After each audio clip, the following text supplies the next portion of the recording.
Congressman, you are one of 3 Jewish Republicans in the House. Are you comfortable working alongside Ilhan Omar? That's Republican Congressman Randy Fine, and we'll get to his answer in a second. But first, there's more context.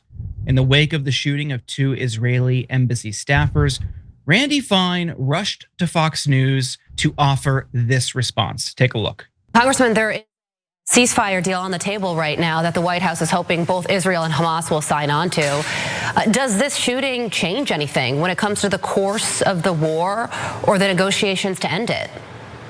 Well, I think it speaks to the importance of the only end of the conflict is complete and total surrender by those who support Muslim terror. In World War II, we did not negotiate a surrender with the Nazis. We did not negotiate a surrender with the Japanese. We nuked the Japanese twice in order to get unconditional surrender. That needs to be the same here. There is something deeply, deeply wrong with this culture, and it needs to be defeated. Now, Cenk, I want to bring you in here. Before we get to Fine's response on the question of whether he feels safe working alongside Ilhan Omar, what do you think he's going to say? Oh, he's going to say something absolutely despicable because he's Randy Fine, a genocidal maniac. So now I'm going to do the thing that I like to do, which is shoe on the other foot, okay? So let's take out Muslim and put in Jewish or Jew and see how this plays out. First, Stuart Varney. Imagine that he's talking to Ilhan Omar or Rashida Tlaib and he says, now, Congresswoman, Randy Fine and by the way, throw in other, like Randy Fine's a disgusting guy, but throw in a perfectly innocent Jewish congressman, Jamie Raskin, right? Congresswoman, does it trouble you to walk by a Jew like Jamie Raskin? You'd be like, what in the world, right? And he says it about Ilhan Omar and everybody's like, oh, fine. Not big news at all. Nobody on cable news is covering it. No congressional hearings, nothing, right? Randy Fine on the original comments from yesterday that we covered, that we just showed you parts of there. He says, not Muslim fundamentalist terror, not Muslim radical, not Islamist, whatever code words that he just drops the code words and says Muslim terror, okay? As if all Muslims are responsible for any acts of terrorism. Okay, take out Muslim and put in Jewish or Jew. Imagine if Ilhan Omar came on cable news and said, well, you got to watch out for the Jew terror, and then went on to say there's something deeply, deeply wrong with Jewish culture. Because that's exactly what he said about Muslims, verbatim. When you say it about Muslims, no one cares. There's no anti-Islamophobia task force, no universities getting raided, nobody's getting arrested.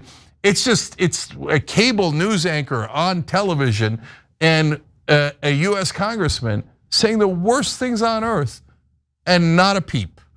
But wait, don't worry, as Jordan's about to show you, Randy Fine can always take it to 11. Yeah, let's take a look at Randy Fine's response to that question. Congressman, you are one of 3 Jewish Republicans in the House. Are you comfortable working alongside Ilhan Omar? Well, look, I stay as far away from her as I can. Ilhan Omar is not pro-America, and frankly, she endorses and supports Muslim terror. So I think that what happened a couple nights ago for her is probably considered a good thing, not a bad one. And it's very troubling that the radical left created this. Look, these protests are directly tied to what we've heard on college campuses. Yeah. When they talk about globalizing the Intifada, resistance by all means necessary, and that shows up in the manifesto from this shooter, that's where this stuff comes from. And it comes from Ilhan Omar, college campuses, and everywhere else. Now, you may remember that both Ilhan Omar and Rashida Tlaib have both been censured by their House colleagues for various comments that some in Congress found to be inflammatory. Rashida Tlaib, for instance, was censured after saying, "From the river to the sea, Palestine will be free," an aspirational call for freedom. Her critics said it was a call for genocide. Now, Cenk, between these attacks that you're seeing here and Randy Fine's comments yesterday, calling for Gaza to be nuked, will Randy Fine be censured? Of course not. Of course not. You could say the most bigoted, racist things about Muslims, Palestinians, etc., and Congress will do absolutely nothing. They might cheer you on. They'll be like, "Oh, wait, Randy, do you need us to send a bigger check to Israel? Because we can do that because they haven't slaughtered enough Muslims yet, right?" So, and then look at all the lies and terrible things he says. That Ilhan Omar endorsed what happened yesterday, the shooting of the 2 Israeli embassy staffers. Of course, she did the exact opposite. She condemned it strongly, as any decent person would, of course. But he just goes out and lies and smears her like that. But by the way, Randy Fine, on the other hand, has endorsed the slaughter of 53,000 people in Gaza. That's literal, right? He says, oh, she's endorsing terror. And so is, by the way, apparently all college campuses. Okay, so if you're an American on a college campus, Randy Fine thinks that you're supporting terrorism, and you better shut up. Otherwise, Randy Fine is gonna make sure that if you criticize Israel, you're gonna be in a lot of trouble, and he's gonna call you a terrorist, okay? Now, meanwhile, he literally said yesterday, let's nuke Gaza, which would murder 2 million people, which is at a minimum terrorism. I mean, at a minimum, that would be the lightest thing I would call it, right? Total genocidal maniac, and he's like, you see what's wrong with the Muslims? The Muslims love terrorism. That's why I want to slaughter them all.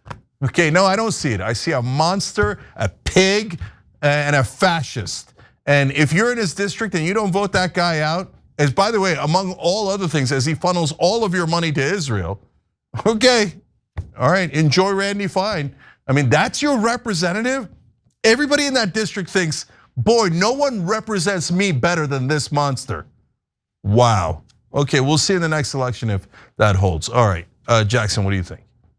Well, and to the point that you stated before about how you could just switch out Muslims and put Jews, the points he made by themselves are just lazy, because we weren't just in Germany, just indiscriminately going after Germans. It was Nazis in particular, terrorist groups in particular. And then, nuking Japan is one of America's one of the darkest things we've ever done. It's one of the most, embarrassing, unnecessary things we've ever done. The war was already over by the time that happened. Russia had already invaded and gotten in there. Like it was done. It was not necessary, and yet we still did it. And he used it as if like, see, we had to do it. No, we didn't. So it's as if he doesn't really have any depth or substantive understanding of the things that he's talking about. Of course he doesn't. But as you pointed out, it's up to the people in his district to vote him out or not. But unfortunately, there's a big appetite for stupid in this country right now on all this. Just people in politics in general. There's just a whole lot of stupid going on. Otherwise, the Democrats would not have lost to Donald Trump twice. Yeah. Taking your shoe on the other foot analysis here, Cenk, I mean, we do have an analogous situation.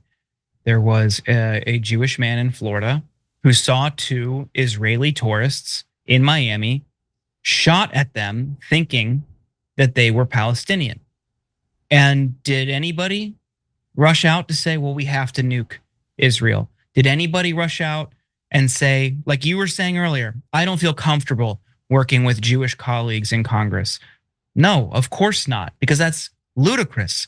It's offensive, it's bigoted, and for some reason, that's okay if they're Muslim. That's for some reason, it's okay if Palestinians are on the receiving end of violence, or if Muslims are on the receiving end of discrimination. And until there is a collective response to quash this out, this type of behavior isn't just going to fester, it's going to be rewarded. Because like you're saying, Jackson, there are a lot of stupid, racist, bigoted people in this country, and they are continuing to be fed. They're thrown red meat on these biases, and it is rewarded politically. So until people push back against the bogus criticism on members of Congress like Ilhan Omar, like Rashida Tlaib, like the pro-Palestinian movement, until they stop using college protesters as scapegoats, none of this is going to stop.